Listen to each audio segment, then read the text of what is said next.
Në fshatin e vogël, ku lajmet përhapeshin më shpejt se era, dasma e Arbenit dhe Elirës ishte ngjarja e vitit. Të gjithë flisnin për nusen e bukur, të heshtur dhe elegante që kishte ardhur nga qyteti. Askush nuk dinte shumë për të, veç faktit se ishte e rezervuar, me sy të thellë dhe një buzëqeshje që nuk zgjaste kur shumë. Arbeni, 32 vjeç, punëtor dhe i ndershëm, ndjehej me fat. Kishte kaluar vite i vetëm, mes punës dhe përgjegjësive familjare. Kur e njohu Elirën përmes një krushqie, nuk pati dyshime. Ajo ishte e sjellshme, fliste pak, nuk bënte pyetje të panevojshme dhe pranonte gjithçka me një po të qetë. Dasma u bë madhështore. Muzikë, valle, dolli pafund. Nusja rinte pranëndrit, e mbuluar me vellon e bardhë, fytyra e saj e bukur por e ftohtë. Disa gra vërejtën se nuk vallëzonte shumë, nuk përqafohej lirshëm, por askush nuk guxoi të fliste. Nuse qyteti janë kështu, thoshte vjehra, duke u mburur. Nata e parë kaloi pa zhurmë. Arbeni mendoi se ishte turpi, lodhja, emocionet. Edhe natët që pasuan ishin të njëjta. Heshtje, justifikime, distancë. Elira flinte gjithmonë me shpinë, shmangte prekjet, kishte frikë nga drita. Ditët kalonin dhe diçka nuk shkonte. Arbeni ndjente se gruaja e tij mbante një mur të padukshëm mes tyre. Nuk i hiqte kur rrobat para tij, mbyllej në banjë për kohë të gjatë dhe shmangte çdo bisedë intime. Ditën e 12 pas martesës, gjithçka ndryshoi. Një detaj i vogël, një moment i papritur, do të rrëzonte gjithçka që Arbeni mendonte se dinte për gruan që kishte marrë për bashkëshorte. Dhe sekreti që ajo mbante prej vitesh nuk mund të fshihej më. Pas ditës së 12, Arbeni nuk ishte më i njëjti. Nuk ishte xhelozi, as dyshim banal. Ishte një ndjesje e rëndë në stomak, një instinkt që i thoshte se diçka thelbësore po i fshihej. Elira ishte gjithmonë e kujdesshme deri në ekstrem. Çdo mëngjes zgjohej para tij, vishej në banjë dhe dilte e rregulluar. Asnjëherë nuk e linte Arbenin ta shihte pa rroba. Kur ai përpiqej ta përqafonte natën, ajo tensionohej, i ngurtësohej trupi, sikur po i afrohej një rreziku, jo bashkëshortit të saj. Jam lodhur, thoshte shpesh. Nuk jam mirë sot. Kam dhimbje koke. Arbeni i pranonte të gjitha. I thoshte vetes se dashuria kërkonte durim, por çdo ditë që kalonte distanca rritej. Një mbrëmje teksa po hanin darkë, ai e vuri re se duart e saj ishin të forta, më të ashpra nga sa i kujtoheshin. Zëri i saj ndonse i butë, nganjëherë duke i sforcuar. Kur qeshte, qeshej duke e kontrolluar, sikur po ruante diçka. Elira, i tha me zë të ulët, pse je gjithmonë kaq e tensionuar me mua? Ajo ngriti syt, e zbehur. Nuk jam mësuar ende, më duhet kohë. Por koha po kthehej në armik. Një natë, Arbeni u zgjua papritur. Elira nuk ishte në shtrat. Drita e banjës ishte ndezur. Ai u afrua pa zhurmë dhe dëgjoi zëra, jo telefon, por frymëmarrje të rënduar, si të dikujt që po luftonte me veten. Kur ajo doli, u trem. Pse je zgjuar? Pyeti me nxitim. Të kërkoja, u përgjigja ai duke e parë drejtë në sy. Për një çast ai pa frikë të pastër në sytë e saj. Jo frikë nga ai, por frikë se mos zbulohej diçka e pakthyeshme. Të nesërmen, Arbeni filloi të kujtonte bisedat para martesës. Elira nuk kishte folur kurrë për fëmijëri, për miq, për të kaluar. Nuk kishte asnjë foto të vjetër, asnjë histori dashurie më parë. Gjithçka ishte bosh, si një jetë e nisur nga e para. Një pyetje ndaluar filloi t'i linte në mendje. Po sikur gruaja që kishte martuar të mos ishte ajo që dukej. Ai u trem nga mendimi, por dyshimi tashmë kishte zënë rënje. Dhe e vërteta, sado e fshehur, kishte filluar të kërkonte dalje. Arbeni nuk fjeti gjithë natën. Qëndroi shtrirë në shpinë, duke parë tavanin, ndërsa Elira flinte pranë tij, e kthyer nga muri. Frymëmarrja e saj ishte e rregullt, por trupi i mbante gjithmonë një distancë të ftohtë, sikur shtrati të ishte një vindarse, jo një bashkim. Në mëngjes, ai mori një vendim. Nuk mund të vazhdonte kështu. Martesa nuk ishte heshtje, as frikë, as shmangje. Kur ajo doli nga banja, e veshur si gjithmonë me rroba të gjera dhe ngjyra neutrale, Arbeni ishte ulur në tryez. Nuk po hante, po e priste. Duhet të flasim, tha i pa ngritur zërin. Elira u ndal në vend. Dora i dridhej lehtë teksa vendoste filxhanin e kafes. Për çfarë? Për ne. Ajo ul ngadalë, sikur çdo lëvizje të kërkonte forcë. Po flasim çdo ditë, tha, por zëri i saj nuk e mbështeti fjalinë. Arbeni e pa drejt në sy. Jo, ne po shmangemi. Një heshtje e rëndë ra mes tyre. Ora në mur duke sikur rrite më fort. Elira, vazhdoi ai, ti nuk më lejon të të afrohem. Nuk më lejon të njoh. Nuk më tregon asgjë për veten tënde. Unë jam burri yt. Ajo uli kokën. Supet ju drodhen. Nuk është kaq e thjesht. Atëherë ma bëj të thjesht, tha ai me një ton të butë, por të vendosur. Më thuaj çfarë po fsheh.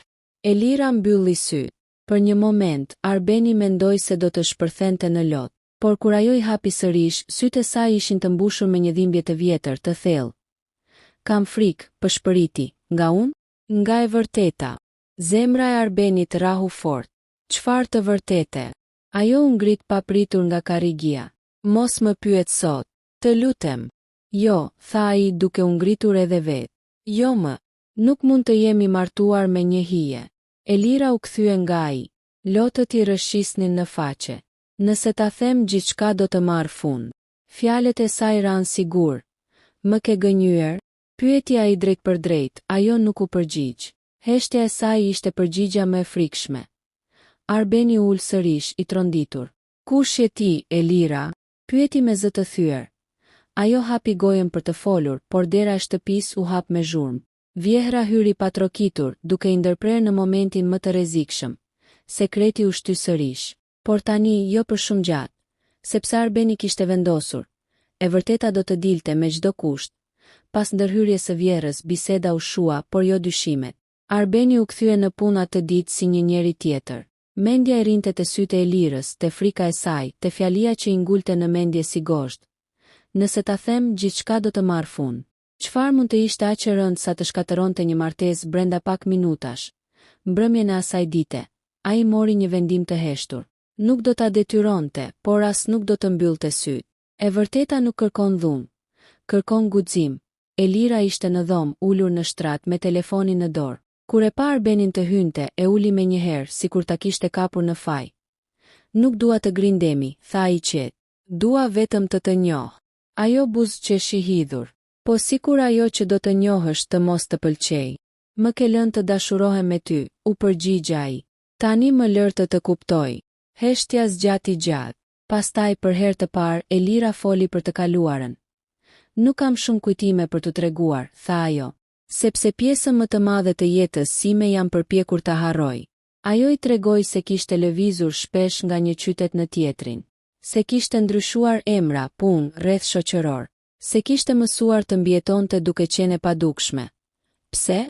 Pyeti Arbeni me zë të ulët, ajo shtrëngoi duart. Sepse nuk isha ajo që njerëzit prisnin. Këtë herë ai e dëgjoi ndryshe. Çdo fjalë e saj kishte peshë. Nuk ishte thjesht turp apo frikë familjare. Ishte diçka më e thellë, më personale. A ke qenë ndonjëherë e martuar? Pyeti ai. Jo. A ke dashur dik? Ajo hezitoi. Kam dashur, por kur siç lejohej. Këtu, Arbeni ndjeu se po i afrohej një vije të kuqe. Elira, tha ai, a më ke gënjur për identitetin tënd? Ajo u zbe. Lotët ju mblodhen sërish. Nuk të kam gënjur për atë që ndjej për ty, po për atë që je. Ajo u ngrit, shkoi te dritarja dhe qëndroi me shpinë nga ai. Kam kaluar vite duke luftuar me trupin tim me pasqyrën me botën. Fjala trupi ra rënd, Arbeni nuk foli, po lidhte pjesët e një enigme që nuk donte ta pranonte. Nuk jam martuar për të mashtruar, tha ajo me zë që i dridhej. Jam martuar sepse doja një jetë normale. Një fillim. Ai u afrua një hap. Çfarë fillimi, Elira? Ajo u kthye ngadalë. Syt i kishte të mbushur me një vendim të dhimbshëm. Një fillim si ajo që jam sot, jo si ajo që kam qenë. E vërteta ishte tashmë shumë pranë. Dhe nata që po vinte do të ishte nata e rrëfimit. Nata kishte rënë plotësisht. Shtëpia ishte qetë, por brenda saj, ajri ishte i rënd, pothuaj i padurueshëm. Elira rinte ulur në buzë të shtratit, me shpinën drejt Arbenit. Ai nuk e nxiste më. E dinte se çfarëdo që do të vinte tani, duhej të vinte nga ajo. Pas disa minuta sheshtjeje, ajo foli. Emri nuk ka qenë gjithmonë Elira. Arbeni ndjeu një therrje në gjoks, por nuk tha asgjë. Kam lindur në një trup që nuk e kam njohur kurrë si timin, vazhdoi ajo. Që fëmijë e dija se diçka nuk përputhej, por në vendin ku u rrita, këto gjëra nuk thuhen. Ato fshihen, ose shkatërohen. Zëri i saj u thye, kam jetuar vite të tëra duke u shtirur, duke luajtur një rol që më mbyte çdo ditë pak nga pak. Arbeni u ngrit ngadalë, por qëndroi në distancë. Fytyra e tij ishte ngrirë, sytë e mbushur me tronditje. Para shumë vitesh, tha ajo, mora vendimin më të vështirë të jetës sime. Të jetoj sipas asaj që jam. Ai e kuptoi. Fjalët që nuk po thuheshin ishin tashmë të pranishme në dhomë. Unë kam lindur biologjikisht mashkull, tha Elira me zë të ulët, por të qartë. Sot jam gruaja që sheh para teje. Heshtje. Ora në mur vazhdonte të rrihte, indiferente ndaj shpërthimit të brendshëm që po ndodhte. Arbeni ul ngadalë në karrige. Duart i dridheshin. Ti më martove pa ma thënë këtë? Lotët i rridhnin Elirës pa pushim. Kam dashur të ta them. Çdo ditë. Por frika ishte më e fortë se guximi. E kupton çfarë do të thotë kjo për mua. Zëri i tij ishte i thyer, jo i zemëruar, po, tha ajo. Prandaj kam thënë se gjithçka do të marrë fund. Arbeni u ngrit dhe filloi të ecte nëpër dhomë. Mendja ishte mbushur me zëra, familja, fshati, turpi, pyetjet, gjykimi. Unë mendova se po ndërtoja një familje, tha ai. Fëmijë, një jetë, Elira uli kokën. E di. Pse unë? Pyeti ai me dhimbje të pastër. Pse më zgjodhe mua? Ajo ngriti syt. Sepse ishe i vetmi që më pasi njeri. Jo si sekret. Jo si rrezik. Arbeni ndaloi. Kjo fjali e goditi më fort se rrëfimi vet, nata u mbyll pa vendime. Pa përqafime. Pa fjalë të tjera. Por tani martesa e tyre nuk ishte më thjesht mes dy njerëzve. Ishte një betejë mes dashurisë, të vërtetës dhe një shoqërie që nuk fal lehtë. Mëngjesi erdhi pa gjumë. Arbeni rinte ulur në obor, me një filxhan kafeje të ftohtë në dorë. Ndërsa Elira nuk ishte dalë ende nga dhoma. Fjala martesi duke tani e huaj, sikur i përkiste një jetë tjetër, jo asaj që po jetonte. Nuk ishte zemërimi ai që e mundonte më shumë. Ishte hutimi. Një përzierje dhimbjeje, ndjenje tradhtie dhe një keqardhje që nuk donte ta pranonte me zë të lartë. Ai e dinte se çfarë do të ndodhte nëse kjo e vërtet dilte jashtë mureve të shtëpisë. Fshati nuk pyet, nuk kupton. Vetëm gjykon. Në mesditë vjehra hyri në dhomë pa trokitur si gjithmonë. Pse nuk hani bashk? Çfarë keni? Pyeti me dyshim. Arbeni u ngrit. Nën, kam nevojë të dal pak. Ai i kupa shpjegime. Eci gjatë, pa destinacion, derisa ul në një stol pranë lumit. Telefoni ra disa herë. Nuk ju përgjigj askujt. Në mendjen e tij përplaseshin dy pamje. Elira që qante natën e thyer dhe fytyrat e familjarëve që do të shpërthenin në zemërim po ta merrnin vesh. Çfarë do të bëj tani? Pyeste veten. Kur u kthye në shtëpi, Elira po e priste. Fytyra e saj ishte e zbetë, sytë e skuqur. Do të më largosh? Pyeti me zë të ulët. Arbeni nuk u përgjigj menjëherë. Duhet kohë, tha më në fund. Nuk e di çfarë ndjej ende. Nuk të kërkoj të më kuptosh, tha ajo. Vetëm të mos më dorëzosh të urrejtja e të tjerëve. Këto fjale shkundën. Ai e dinte se për Elirën, kjo nuk ishte thjesht një martesë që po rrezikohej. Ishte siguria e jetës së saj. Por presioni nuk vonoi të nesërmen ku nata filloi me pyetje. Një hall vuri re se nusja nuk dilte nga shtëpia. Një fqinj hodhi një fjali me nënkuptim. Sekreti po rëndonte gjithnjë më shumë mbi shpatullat e Arbenit. Dhe ai e kuptoi se shumë shpejt do të duhej të zgjidhte. Të mbronte Elirën ose të mbronte veten. Tensioni në shtëpi ishte bërë i prekshëm. Nuk ishte më thjesht mes Arbenit dhe Elirës. Ajri i rënd kishte filluar të ndihej nga të gjithë. Vjehra i vëzhgonte me sy të mpret. Kunata pëshpëriste në telefon dhe fqinjet ndaleshin pak më gjatë se zakonisht para portës. Një mbrëmje familja u mblodh në odë. Pa paralajmërim, pa ftesë, kjo nuk është martesë normale, tha xhaxha i Arbenit duke rregulluar mustaqet. Dhëndri ri i heshtur, nusja si hije. Elira rrinte në dhomë, me derën gjysmë të mbyllur. Ajo dëgjonte çdo fjalë. Ndoshta është e sëmur, tha dikush. Ndoshta fshe diçka, shtoi një tjetër. Arbeni ndjeu se po i mbaronte ajri. Zemra e rrite fort, jo nga frika për veten, por nga frika për të. Mjaft, tha ai më në fund duke u ngritur në këmbë. Kjo është martesa ime. Të gjithu kthyen nga ai. Atëherë na trego, tha vjehra me ton të ashpër. Çfarë po ndodh? Heshtje, për një çast Arbeni mendoi të gënjente. Të shpikte një sëmundje, një problem kalimtar. Do të ishte më e lehtë, por sytë e Elirës, të mbushur me lutje të heshtur, ju shfaqën para syve. Ka gjëra që nuk janë për t'u thënë këtu, tha ai me zë të fortë, dhe nuk i përkasin askujt tjetër. Kjo përgjigje vetëm sa i ndezi më shumë dyshimet. Mos na turpëro, ja preu xhaxhai. Në këtë shtëpi gjithçka dihet. Në atë moment dera e dhomës u hap, Elira doli. E drejt, e qetë. Më e fortë se kur më parë. Turpi nuk jam unë, tha ajo me një zë që dridhej lehtë, por nuk thyhej. Turpi është frika për të njohur të vërtetën. Të gjithë mbetën pa fjalë, vjehra u ngrit në këmbë. Çfarë do të thuash me këtë? Arbeni ju afrua Elirës dhe për herë të parë qëndroi hapur pranë saj. Do të thotë, tha ai, se kjo shtëpi ka nevojë për më shumë njerëzi dhe më pak gjykim. Fjalët e tij ranë si bombë.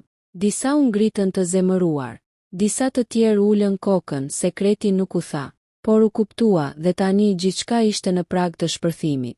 Sepse kur e vërteta ndihet, nuk ka më kthim pas, nuk u desh shumë kohë. Në vende të vogla, heshtja flet më fort se rrëfimi. Brenda pak ditësh, diçka kishte ndryshuar në mënyrën si njerëzit i shikonin. Përshëndetjet u bën më të ftohta. Gratë ndalonin bisedën kur Elira kalonte pranë. Burrat e shikonin Arbenin me kurreshtje të rëndë, sikur kërkonin një përgjigje pa guxuar ta bënin pyetjen. Thashë themet nuk ishin nevojë për fakte. Vetëm për dyshim, ajo nuk është si ne, u dëgjua një zë te dyqani. Ka diçka që nuk shkon, përshpëritej pas shpine. Elira nuk dilte më nga shtëpia. Qëndronte pranë dritares, duke parë botën që kishte shpresuar ta quante shtëpi, por që tani dukej armiqësore. Çdo hap jashtë ishte një rrezik. Çdo shikim, një gjykim, një mbrëmje ajo foli me zë të ulët, por të vendosur. Arben nuk dua të shkatërroj jetën. Ai e pa gjatë, nuk ma ke shkatëruar. Jo ende, tha ajo me hidhërim, por do ta bëjnë të tjerët. Do të detyrojnë të zgjedhësh. Kjo ishte e vërteta më e dhimbshme. Presioni po rritej çdo ditë. Familja e tij kishte filluar të fliste hapur për nderin. Për çfarë do të thotë kjo martesë? Për si do të duket emri i tyre? Një natë Arbeni u thirr sërish në odë. Këtë herë fjalët nuk u kursyen. Kjo duhet mbyllur, tha Xhaxhai. Ose ajo largohet, ose ne largohemi nga ti. Ultimatumi ishte i qartë. Kur u kthye në dhomë, Elira e kuptoi gjithçka pa i thënë asgjë. Më dërgo larg, i tha ajo. Do të iki. Pa zhurmë. Arbeni u ul pranë saj. Dhe pastaj pyeti. Do të jetosh sërish duke u fshehur? Ajo uli sy. Jam mësuar. Këtu diçka u thye brenda tij. Jo nga frika, por nga padrejtësia. Nuk duhet të jesh ti ajo që ikën, tha ai me vendosmëri. Për herë të parë Elira qau me zë. Jo nga frika, por nga një shpresë e vogël e rrezikshme. Por vendimi që po vinte do të kishte një çmim të madh, dhe jo të gjithë do ta falnin. Mëngjesi erdhi i ftohtë, edhe pse ishte pranverë. Arbeni ishte zgjuar herët, i ulur në pragun e derës, duke parë rrugën bosh. Çdo hap që dëgjonte i dukej si lajm i keq që po afrohej. Fshati ishte zgjuar tashmë dhe me të, edhe gjykimi. Elira po paloste disa rroba në heshtje. Një çantë e vogël qëndronte në këmbët e shtratit. Ishte gati. Gjithmonë kishte qenë gati për të larguar. Nuk dua që të përballesh me ta sot, i tha ajo pa e parë. Do të iki para se të bëhet më keq. Arbeni u kthye nga ajo. Sot pikërisht duhet të përballem. Ajo u ndal. Me kë? Me veten time, tha ai. Dhe me ta. Në mesditë familja u mblodh sërish. Këtë herë jo vetëm të afërmit, por edhe disa burra të fshatit. Ishte bërë çështje nderi, çështje që kërkonte zgjidhje. Kjo martesë është gabim, tha dikush hapur. Duhet mbyllur sot. Arbeni u ngrit. Zëri i tij nuk ishte i lartë, por ishte i fortë. Martesa ime nuk është për diskutim publik. Atëherë thuaje të vërtetën, ju përgjigj një tjetër. Çfarë është ajo grua? Një heshtje e thellë ra mbi odë. Elira qëndronte pas derës, duke dëgjuar çdo fjalë. Zemra i rrihte fort. Ishte gati të hynte dhe ta mbyllte gjithçka vet. Por Arbeni foli para saj. Ajo është bashkëshortja ime, tha. Dhe është njeri. Zëra u ngritën. Dikush qeshi me përbuzje. Dikush tjetër u zemërua. Nëse nuk e pranon këtë, vazhdoi ai, atëherë nuk më pranoni as mua. Këto fjalë ranë si rufe, vjehra u ngrit në këmbë, e zbehur. Po familja jon, po emri ynë. Arbeni e pa drejt. Emri nuk vlen më shumë se jeta e një njeriu. Në atë moment, Elira hyri në dhomë. Të gjithë sytë u kthyen nga ajo. Nuk kishte më frikë në fytyrën e saj. Vetëm lodhje dhe dinjitet, nëse duhet të iki, tha ajo, do të iki. Por jo si fajtore. Askush nuk foli, vendimi ishte marrë. Jo nga fshati, jo nga familja, por nga dy njerëz që kishin zgjedhur të mos jetonin më në gënjeshtër. Por pas kësaj zgjedhjeje nuk kishte më kthim pas. Vetëm rrugë përpara, ata u larguan pa ceremoni, pa fjalë të mëdha, pa mallkime pas shpine, vetëm me dyqanta, disa rroba dhe një jetë që duhej rindërtuar nga e para. Fshati nuk doli t'i përcillte. Disa mbyllën dyert, disa shikonin nga dritaret, disa bën kryqin, por askush nuk foli, ndoshta sepse thellë brenda vetes e dinin se ajo që po ndodhte nuk ishte turp. Ishte frikë e maskuar si moral. Elira ul në sediljen e makinës dhe për herë të parë pas shumë vitesh mori frymë thellë. Jo nga ankthi, nga lehtësimi, nuk e di ku po shkojmë, tha ajo me zë të ulët. Arbeni ndezi motorin. Asun u përgjigj, por e di nga po largohemi. Rruga përpara ishte e gjatë. Ditët e para ishin të vështira. Punë të përkohshme, dhoma të vogla me qira, shikime të panjohura, por askush nuk i njihte. Askush nuk i gjykonte për atë që kishin qenë. Vetëm për atë që ishin tani, Elira filloi të qeshte sërish. Jo shpesh, por sinqerisht, filloi të fliste më lirshëm, të mos fshihte duart, zërin, trupin. Nuk ishte më sekret. Ishte njeri, një mbrëmje, teksa pinin kafe në një balkon të vogël, ajo foli. Nuk e di nëse mund të jem gruaja që ti kishe ndëruar. Arbeni e pa gjatë. Asun nuk jam burri që mendoja se isha, tha, por ndoshta kjo është hera e parë që jemi të vërtet. Ata nuk e dinin se çfarë forme do të merrte lidhja e tyre. Nuk i premtuan vetes asgjë që nuk mund ta mbanin. Vetëm respekt, vetëm sinqeritet, vetëm zgjedhje të përditshme për të mos u kthyer te frika. Diku larg, fshati vazhdonte jetën e vet me rregullat e vjetra. Por për herë të parë, Elira nuk ndjehej e vogël përballë botës. Ajo kishte humbur një vend, por kishte fituar një jetë.